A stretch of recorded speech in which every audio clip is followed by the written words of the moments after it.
morning, everyone, and welcome back to Wake and Take. It's your boy, Jason, and boy, do we have some football to talk about today. It is Monday, December 16th, coming off of Week 15 Sunday, the fantasy playoffs, the first round of the fantasy playoffs, and we had some fantastic storylines yesterday, so we're going to break down those. We're going to answer some questions. It's going to be a good show, so go ahead, take out your coffee, sit back, relax, and enjoy the show.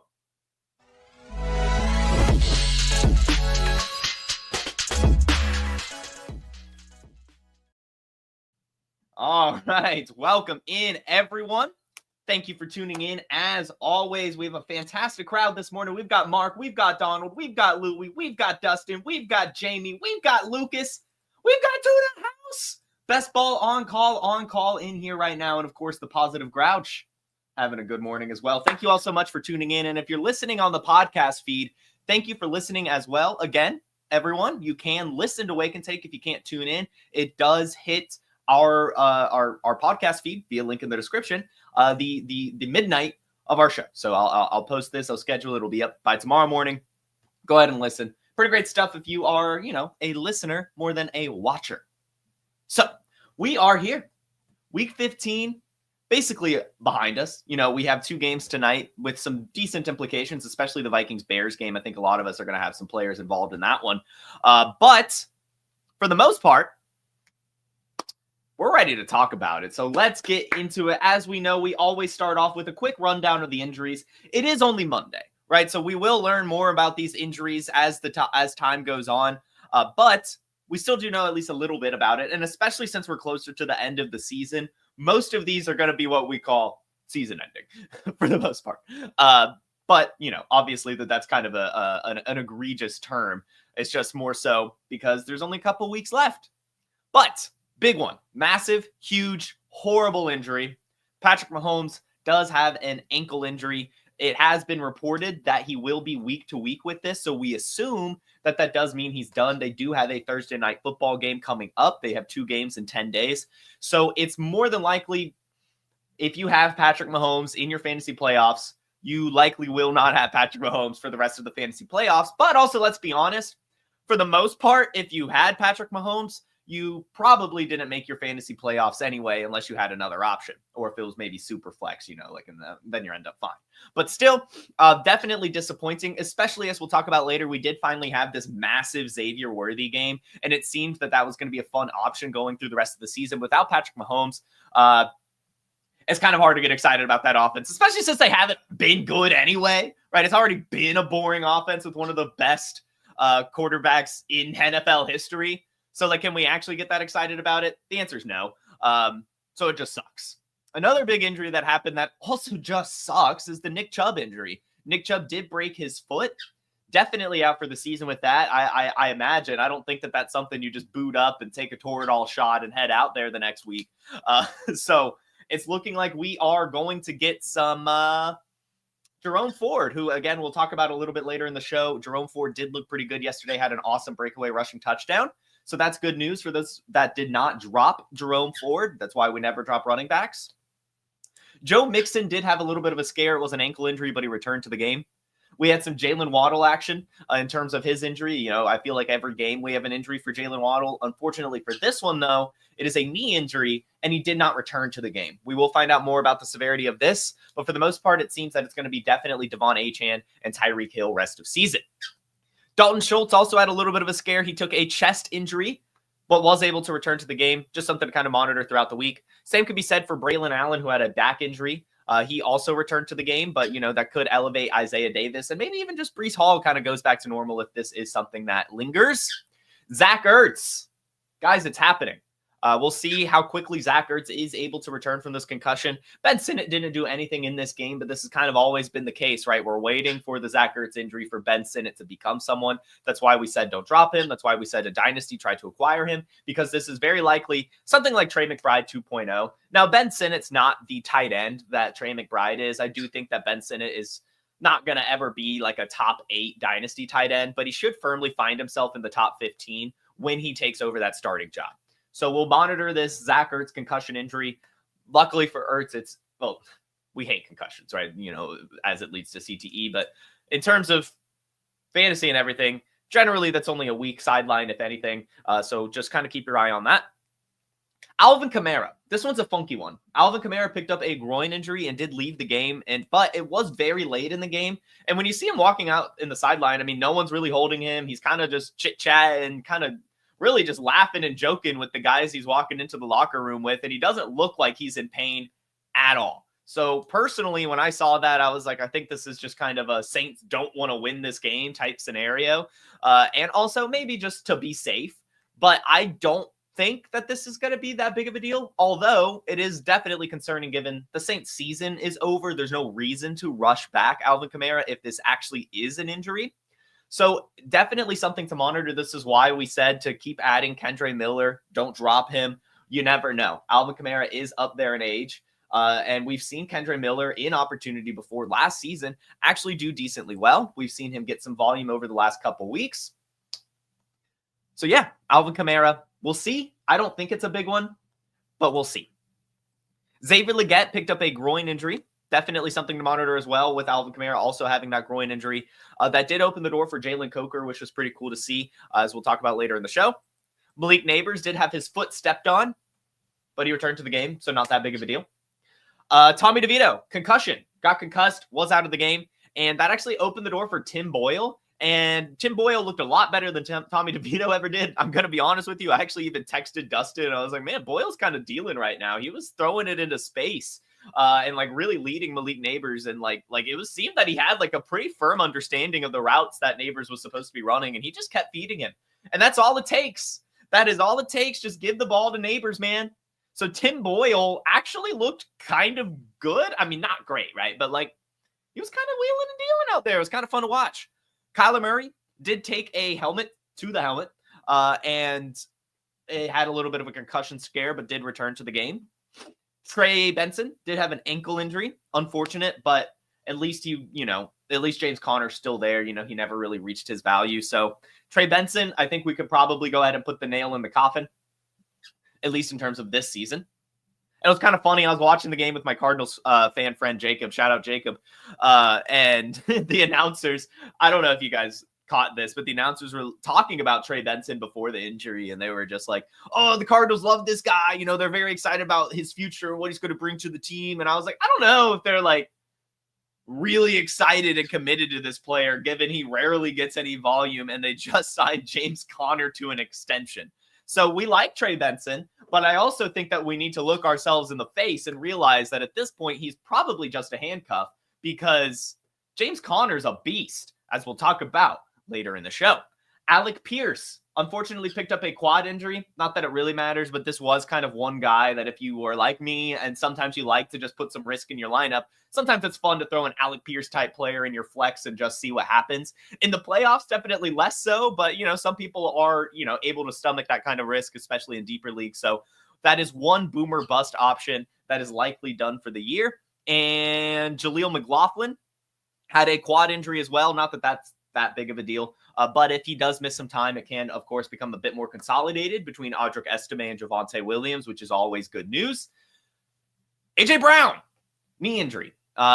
We'll see what happens. I mean, this did happen later in the game as well. He was able to have already a monster performance before this. So hopefully it's not that big of a deal, but he was not able to return to the game as it happened late.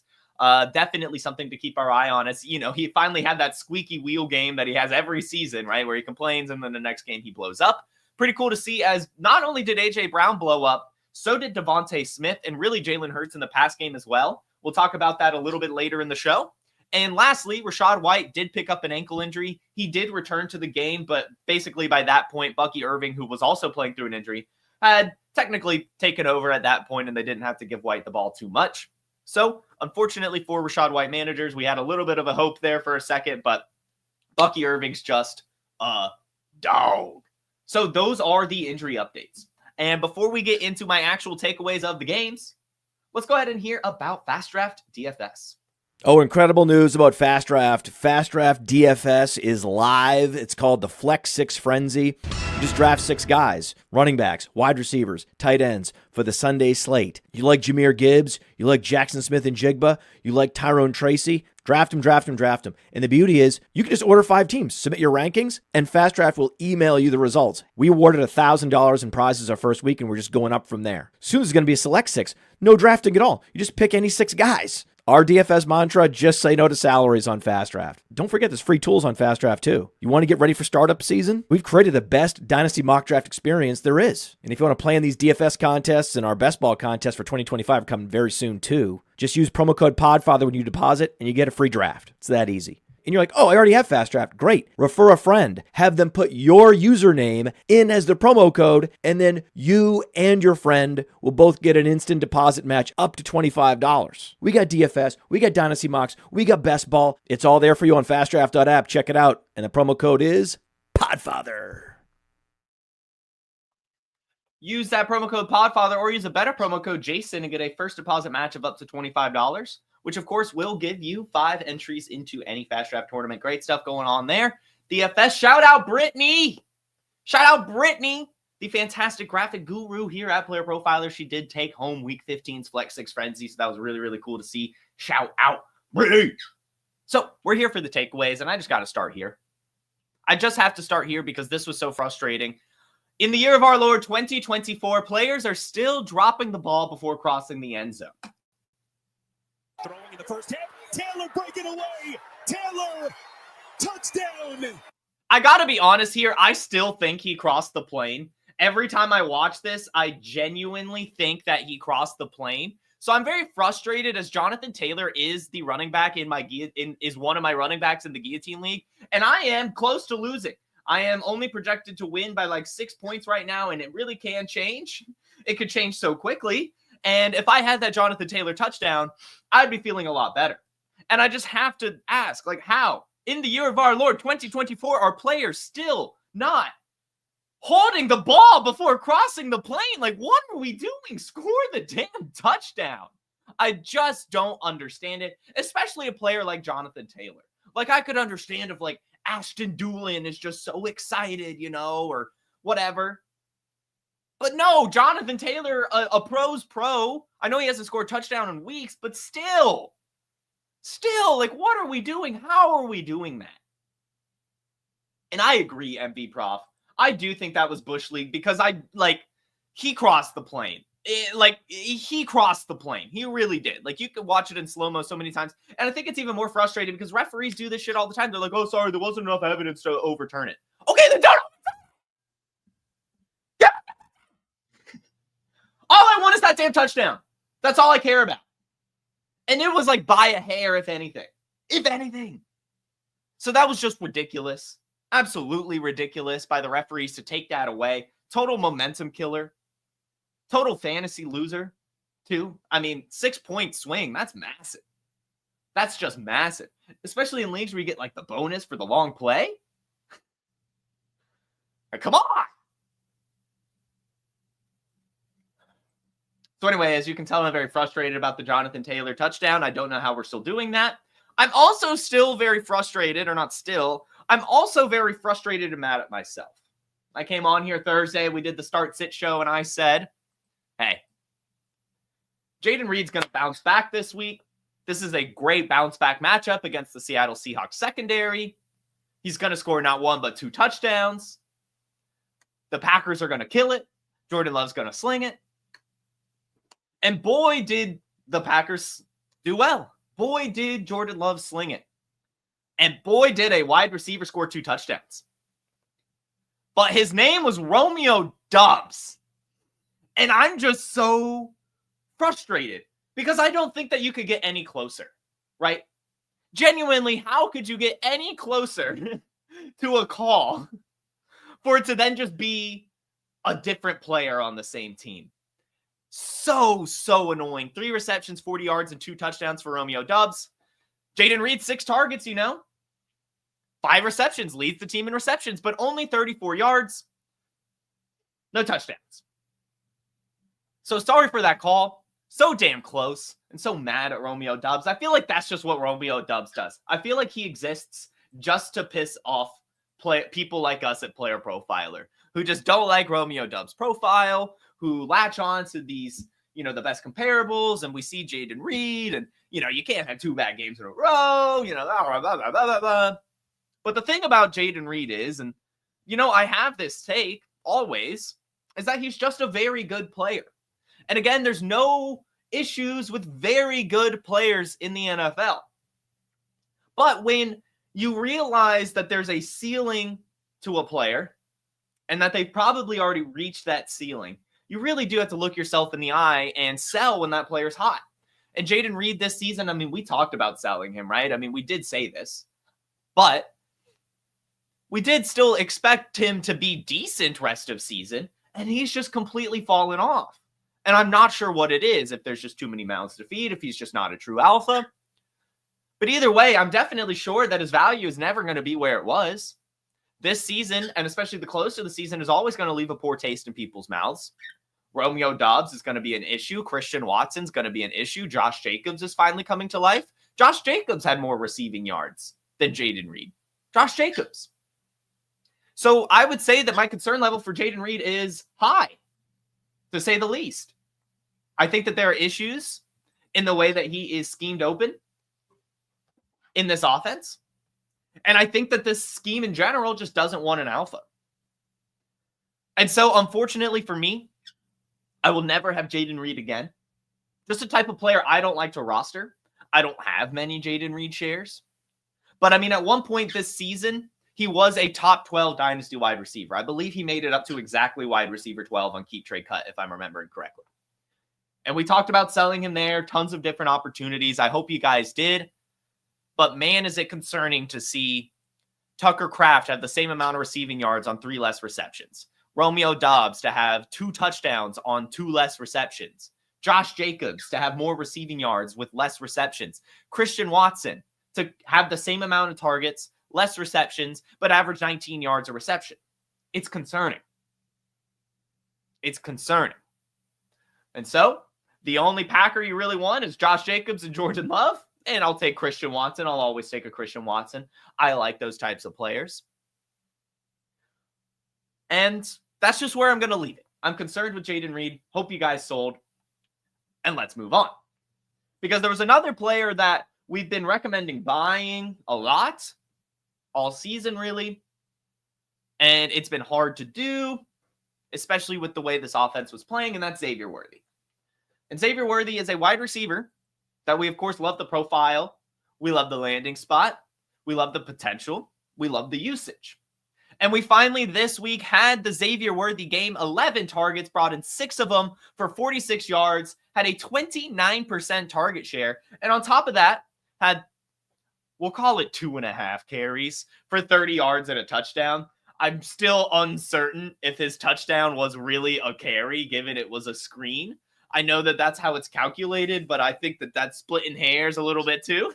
I think the referees were having a bit fun yesterday.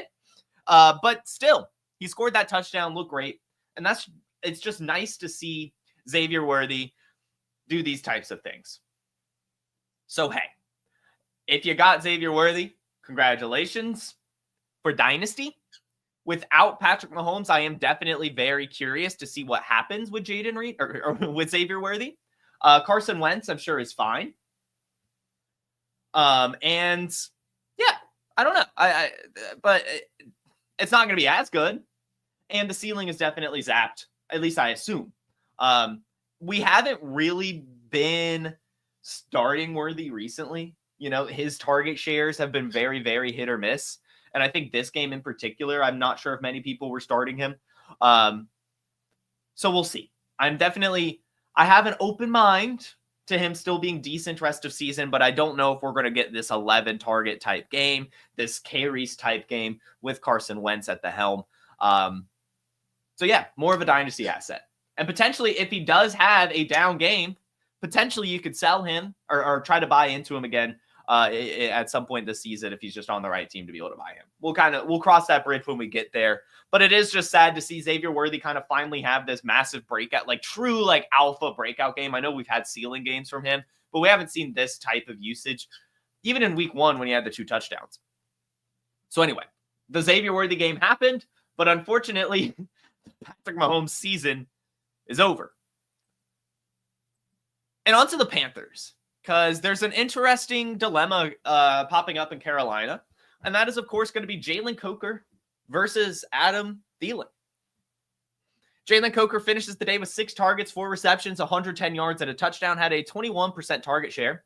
Now, a lot of that's going to come from one 83-yard broken play touchdown. Pretty cool to see. Jalen Coker just gets open on, basically just a broken coverage and takes it to the house. Of course, that type of stuff is not sustainable, but he still, had 3 other receptions for 30-something yards, and you take that. Adam Thielen, though, is still the alpha in Carolina, and I do want to make that clear. 7 targets, 5 receptions, 71 yards, a 25% target share. Coker is going to be solid, especially if Xavier Legette is to miss any time with this groin injury, like it appears he will. And he's definitely an interesting asset to pick up in Dynasty. You had that 98% college dominator, and he was undrafted from Holy Cross, but he is still 6'1". He has the 210 pounds, and actually his burst score on Player Profiler is in the 98th percentile, and the burst score is very, very important, specifically for wide receivers, as that kind of leads into their explosive play ability on top of how they are as a route runner and after the catch. And so Jalen Coker definitely is an interesting prospect. We saw the big play this week. We've seen him kind of show up a few times this season, and if we'll, kind of rewind even further, we'll remember that in the offseason, he was making a ton of noise in training camp and continuously climbing up the depth chart. So if he was dropped in your leagues, I definitely do recommend picking him back up and seeing what happens. I'm not sure if I'm comfortable starting him at all quite yet, but I do think he's worth rostering in Dynasty, especially as this Panthers offense starts to ascend. And I will say, tiny pat on the back. I couldn't explain it, but on Thursday's episode, I did say the Cowboys would house the Panthers. I said, I don't know why. I just feel it in my heart and soul that the Cowboys are just going to dismantle the Panthers in this game. I couldn't explain it. That's just how I felt. That's what happened. It was hard to watch. Panthers hopefully can bounce back. It's weird. The end of the season is always so weird. It's always so weird, but we love it. So anyway, I do still think that Adam Thielen is a every week starter rest of season, especially in full PPR. He is definitely still the alpha, but if Xavier Legette is to miss time, Jalen Coker does become another piece that I do recommend picking up.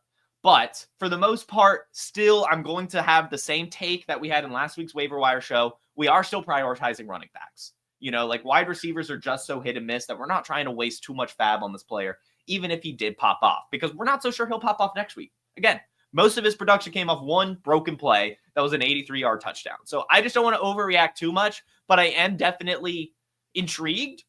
My eyebrows are raised, and I am excited about him as a dynasty asset. And there's probably another question on y'all's mind. And, actually a couple more questions, and these two teams kind of have the same situation. So we'll start with the Cleveland Browns. Is Jameis Winston still the starting quarterback in Cleveland? He finishes this day 16-25, 146, 3 interceptions, and actually got benched for Dorian Thompson-Robinson with about half the quarter left in the fourth. Dorian Thompson-Robinson, however, didn't look that good. 4 of 9, 18 yards, no touchdowns, and also threw an interception in his limited capabilities. So to answer that question, is Jameis Winston still the starter? I mean, I've got to obviously say, I don't know. But I can answer it in this, and if I were involved at the Cleveland Browns at all, if I could say something to them, I would say keep Jameis Winston at your quarterback. I know Jamie here agrees as well. It's not just about the quarterback play when you're talking about a quarterback. I know that sounds weird to say, but you really do have to take the lens of the whole team, the whole offense, and see how everyone's playing. And it's like the same thing we saw last year in Cleveland when Deshaun Watson went down and Joe Flacco stepped in. Everyone on the team played better. And we saw this season, even when Deshaun Watson was replaced by DTR, the team didn't play better. They still looked pretty bad. But when Winston came in, the defense started playing better, and all the wide receivers started playing better as well. And that's my point. I think you have to keep Jameis Winston in because he elevates the whole team, but specifically the wide receiver room. Jerry Jeudy has just been on fire, and there are not many quarterbacks that can sling it in the way that Jameis Winston can. Truly. And so if you want to evaluate your team, Jameis Winston gives you the best chance to do that. Down to the running backs, but even on defense as they show up for Jameis Winston because he's a true leader. So yes, the Cleveland Browns season is lost, but they know that DTR is not the future. They don't know who in the wide receiver room is the future. And so Jameis Winston needs to stay as quarterback in Cleveland. And I don't care if he ends the season 3 interceptions every single game. Some of those interceptions actually weren't even Jameis Winston's fault. So that's the way I look at it. I don't care about how poorly Jameis Winston is playing. That's who he is. He's a hit or miss quarterback. We've seen that his entire career. The 30-30 season. But to get Jerry Jeudy another 100-yard game. We'll have Cedric Tillman back at some point. We need to see him. Right? Elijah Moore in this game sucked. 2 receptions for negative yards. What the hell off of 6 targets? But still, you need to evaluate that. And Jameis Winston is making it fun too. He's selling tickets, I'm sure. And he's probably still going to lose games, so you're not going to affect your draft capital. But if you are trying to truly evaluate your team, Jameis Winston gives you the best chance to do that. And that's how I'm analyzing it. If I were the Browns, I would keep Winston in. And I know they're non-committal this morning. I know they are. But I really don't care. I really think it would be a horrible decision to throw DTR out there. I just do. So we'll see where it goes. But that's my message to the Cleveland Browns.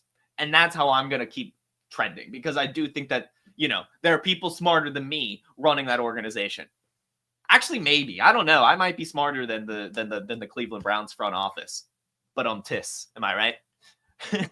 Anyway, Jerome Ford had a fantastic game in lieu of Nick Chubb's injury. Finally had a massive rushing touchdown. It was like a 60-yard breakaway run, 84 rush yards total and a touchdown, but also found himself producing in the receiving game as well, 2 receptions for 20 yards. We take that with no Nick Chubb rest of season. Jerome Ford looks like someone that will actually help you win leagues. If he's still available in any of your leagues, highly recommend picking him up, as this Browns offense will probably bounce back next week, right? They're hit or miss. They've missed a couple weeks in a row. They'll probably bounce back shortly. So I would definitely recommend trying to get Jerome Ford on your team. And as we talk about quarterback controversies, as we talk about even, backup running backs stepping up, why not talk about the Tennessee Titans for a second as well? Because Will Levis looked worse than Jameis Winston, and it's now been back-to-back weeks. Will Levis finishes this game 8 of 12, 89 yards. Awful.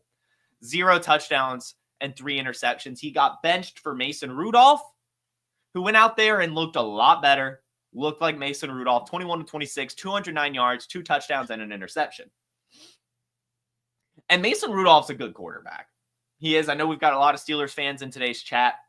He was very good last year, helped lead that team to the playoffs.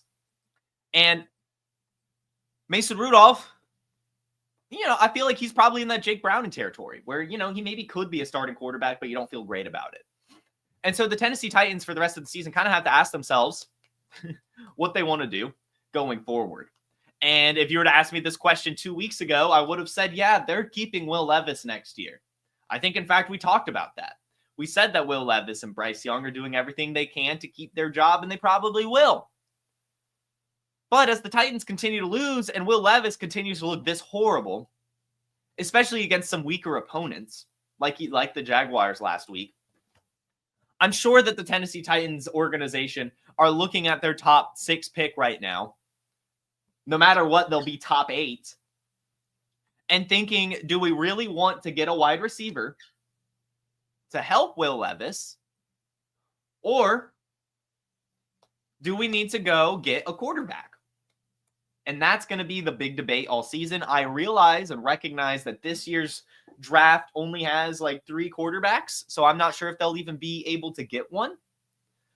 But I'm starting to believe and feel that the Titans are likely looking at quarterback and looking to go away from Will Levis, because as he started to look better, all of a sudden he looks worse than he did earlier this season. And I'm not sure what it is. I'm really not. But I'm definitely concerned. And I have to apologize because I traded for Will Levis 2 weeks ago. And since then, he's been horrible. So that was my fault. That was my fault. But shout out Tyjae Spears. We'll take that. Tony Pollard less than 100%. We were definitely curious what the Titans would do in the backfield. And while the answer is Tyjae Spears will be able to step up. Tyjae Spears actually had himself a goal line carry, which he was able to take for a touchdown, but found himself killing it in the receiving game. 7 targets, 6 receptions, 87 yards, and a receiving touchdown as well. So shout out Tyjae Spears. Shout out Tyjae Spears. This is the guy who's doing everything he can to keep his job at Tennessee. You know, the Titans did sign Tony Pollard to a 3-year contract, and they haven't really been giving Spears much work this year. So it was possible that they were going to draft a running back, you know, to kind of go with Pollard, but it looks like they're going to keep more than likely keep with Spears. I think there's enough holes on this team to where they're likely going to go quarterback or wide receiver in the first round. Now it's looking like quarterback. And then for the rest of the draft, probably defense. Or, you know, if they do draft a quarterback round 1, maybe they do get a wide receiver round 2, that type of thing. But either way, shout out Tyjae Spears. He's keeping his job. And Brian Thomas Jr. This is where I'll take an L here. You know, our start-sit show was very hit or miss, and one big miss, unfortunately, was being a little timid with my Brian Thomas Jr. shares. I benched him where I had him, and granted, I only have him in a shallower league. But I looked at this matchup. It was tough. I looked at the rest of the team, and, you know, there's no one else to catch passes, which maybe should have led me to him, but you know, the Jets secondary, very good. And Mac Jones, not very good. Tough defense. I just thought that he would have, like, you know, 6 receptions for 60 yards. Nothing too crazy. Like, I still thought he'd have a fine game. But 10 receptions, 105 yards, 2 touchdowns, and a 30% target share. Those are elite numbers. And it's time to put Brian Thomas Jr. in the same category as Malik Nabers, as Marvin Harrison Jr., because he's just that good. He is just that good. And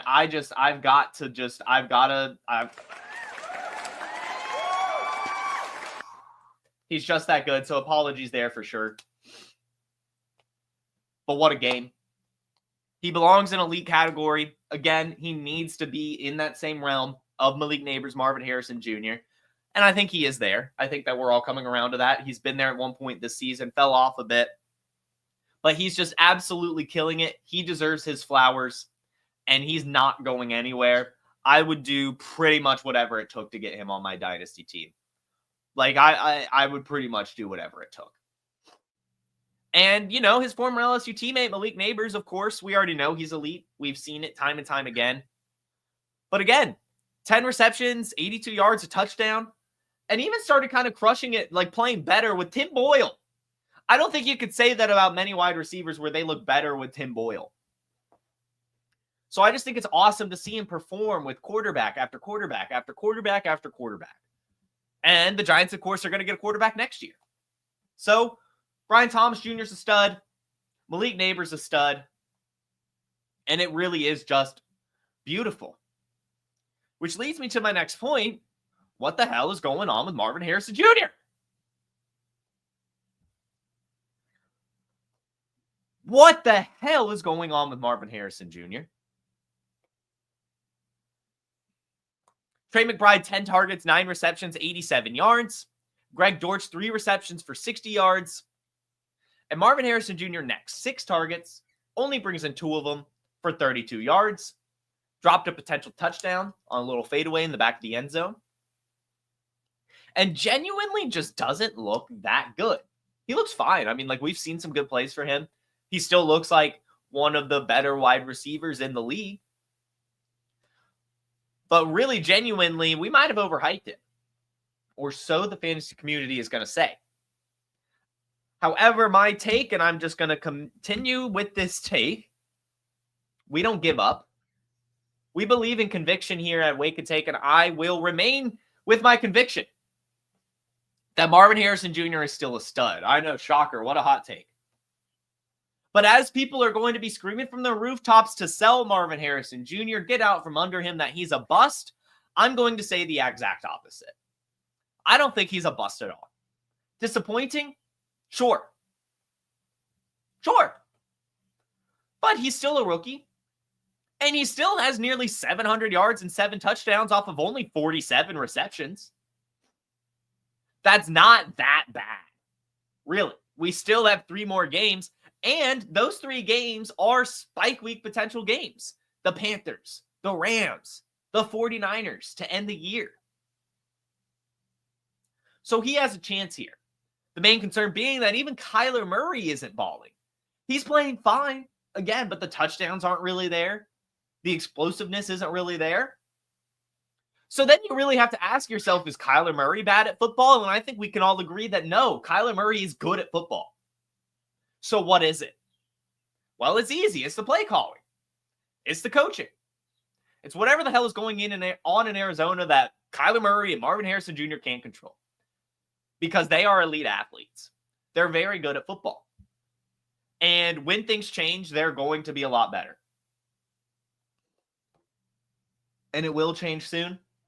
The Arizona Cardinals always change their coaching staff at some point. It's trending that direction. At the very least, they need themselves a new offensive coordinator. I think they will get one. So if you can get Marvin Harrison Jr. for a decent price, I would do it because I still believe that he can be elite and that he will be elite and that this Cardinals offense is going in the right direction.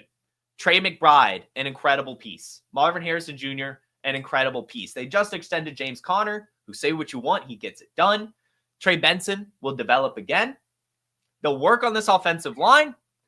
And Kyler Murray will return to form, as you know, a top quarterback in this league. But it starts at the coaching staff. It starts with the play calling. And it starts with, just the team being fired up in general. There's definitely something missing. And, Dustin has a great point here, but that hasn't stopped quarterbacks before. Russell Wilson had this problem.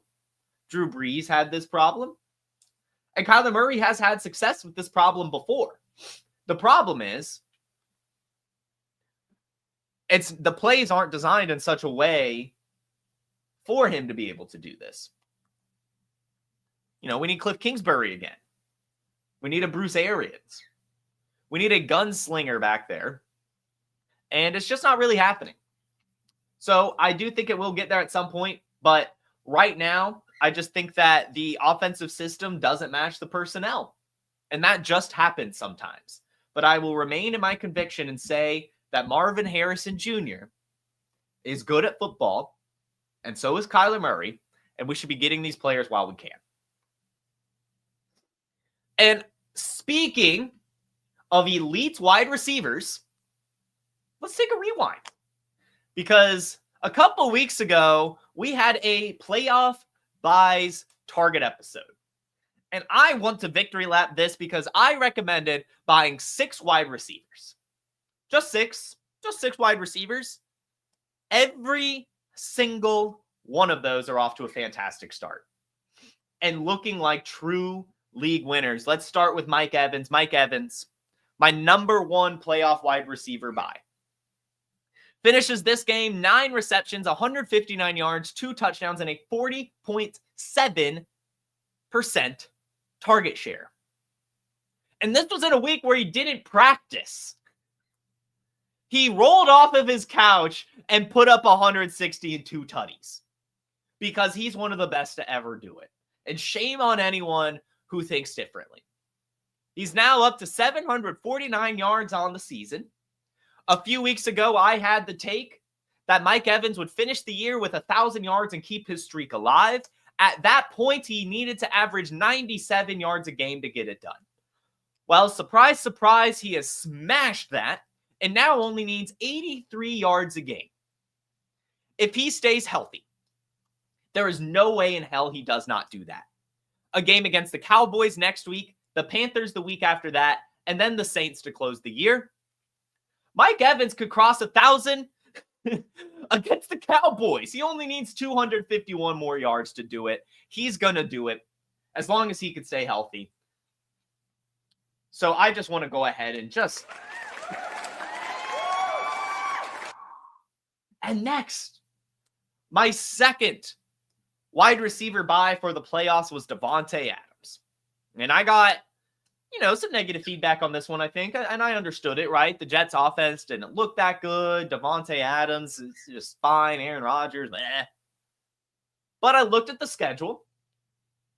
And, you listen to the rumors. It's important to listen to the rumors. And when I hear that Aaron Rodgers is kind of out in New York, you have to realize that that's an egomaniac. And he doesn't care about the rest of the team anymore. He doesn't care about the future of the Jets. He cares about himself, and he cares about riding off into the sunset with his buddy Devontae Adams.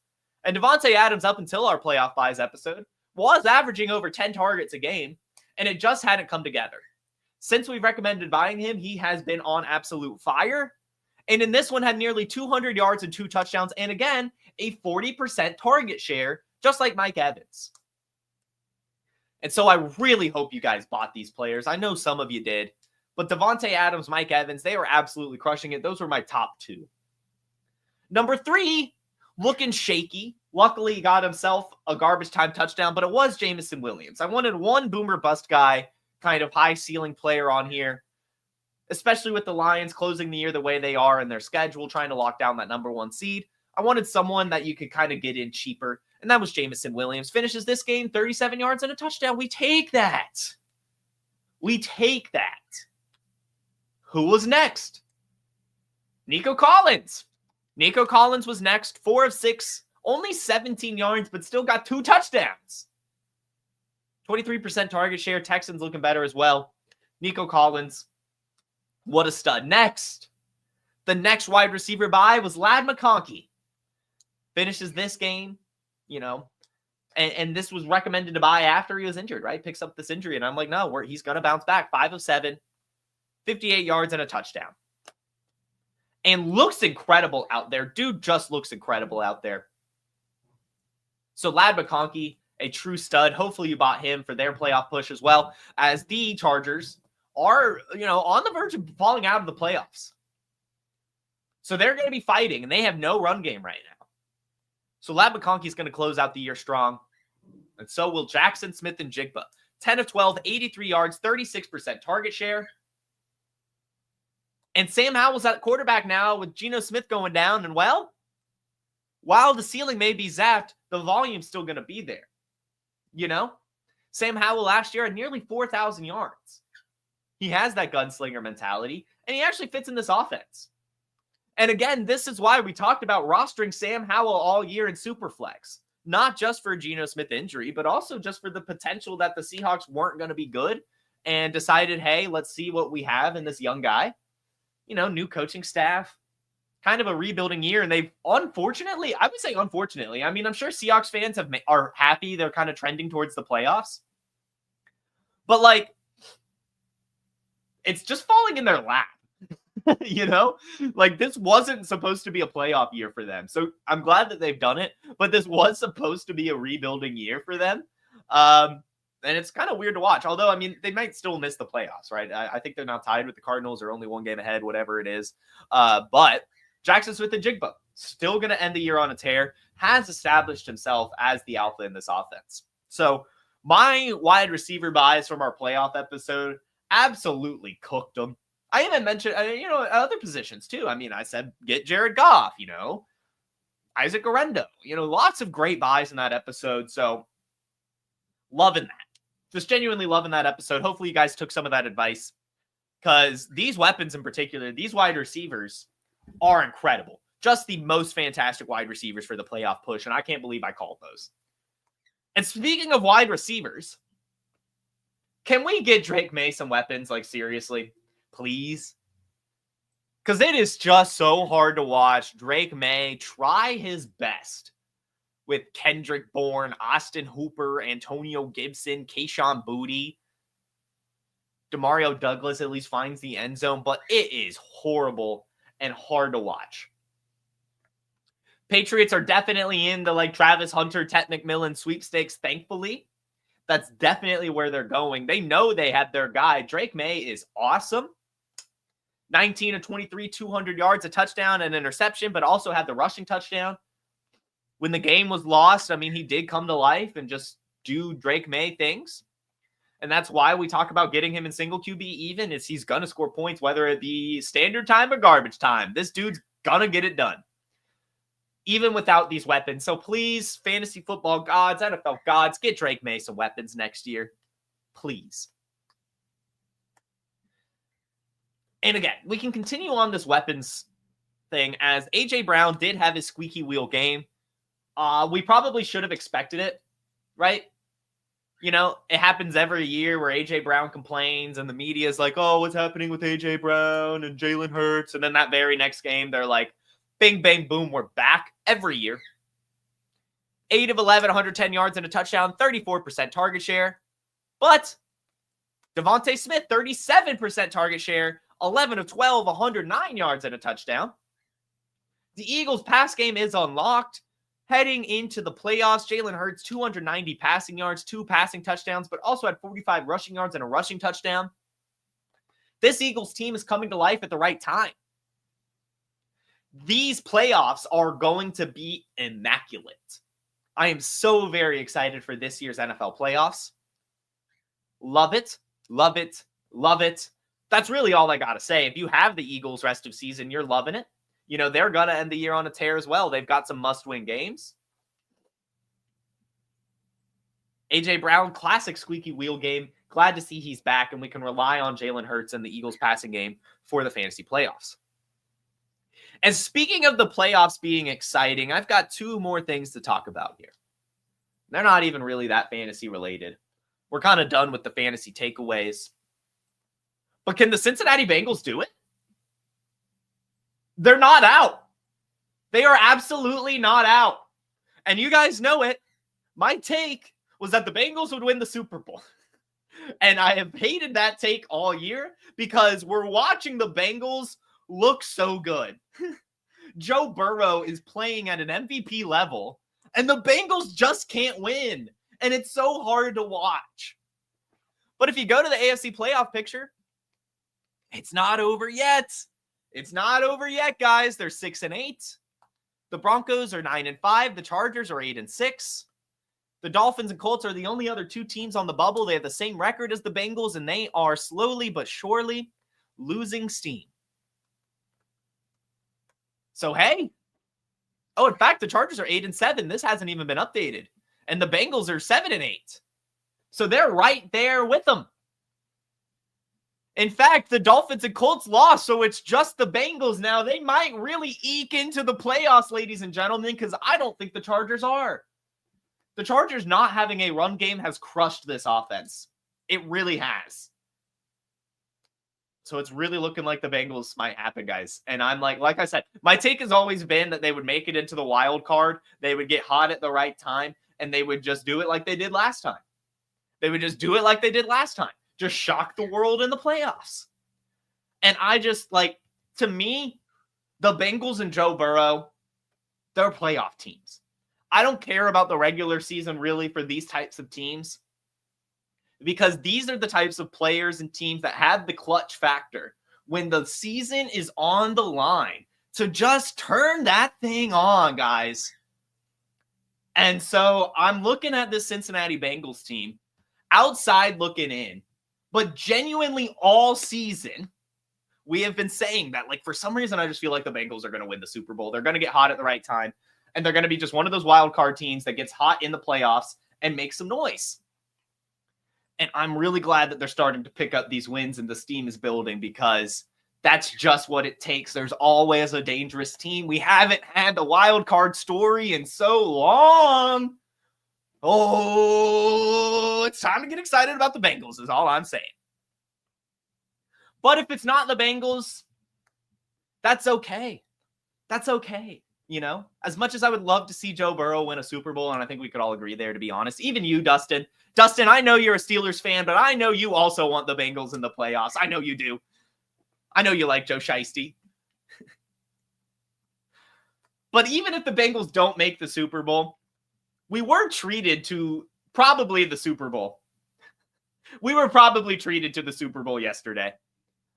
The Lions-Bills game, and we talked about it, right? On Thursday's episode, we were going through the pick'ems, and I was like, why the hell is this not Monday night or Sunday night football? Why are we getting the Falcons-Raiders tonight? Could we not flex the Bills-Lions game? Like, why do I have to watch this at 4:30 in the afternoon? Seriously. Like, come on, NFL schedule maker. Seriously. Look yourself in the face and tell me why the Lions and Bills game was at 4:25 in the afternoon. Absolutely ridiculous scheduling, and what a game. My God. What a game. That's really all I want to say. That is probably the Super Bowl. Shout out Jared Goff, 500 yards, 5 touchdowns. Shout out Amon-Ra, nearly 200 yards and a touchdown. Sam Laporta had his first 100-yard game in forever. Jahmyr Gibbs, receiving touchdown and rushing touchdown. Jameson Williams finds the end zone. In fact, the only player that disappointed yesterday, surprisingly, really, because these are generally David Montgomery games where he just gets rushing touchdowns. Surprisingly, though, David Montgomery had his worst game, like, ever. Literally, like, ever. But Jared Goff was awesome. I actually made a DFS lineup. I didn't win much money, but I won 50 cents because of Jared Goff, so shout out Goff. But on the Bills, too, right? Josh Allen just on fire. 2 passing touchdowns, 2 rushing touchdowns. James Cook, 100 yards rushing and 2 touchdowns. Ty Johnson, 100 yards receiving. Keon Coleman, a nice play. Dalton Kincaid, fine. Khalil Shakir in the end zone. Ray Davis, a receiving touchdown. I mean, this is just what you like to see. Both teams in the 40s. We got a score-a-gami. I mean, like, this was our early Super Bowl. Incredibly fun to watch. Can't wait to see it in the playoffs, potentially. And yeah, that's just where we're going to end it. What a game. Actually, we're not going to end it there because I do want to say on Thursday, I said the take like, hey, whoever wins in the regular season will probably win the Super Bowl. And I was like, well, I feel like the Lions, they're at home. They're going to win this game and then maybe lose the Super Bowl to the Bills.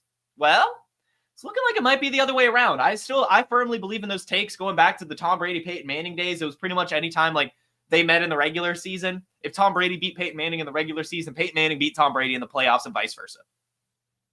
And I think if the Lions and Bills match up again, the Lions are not losing.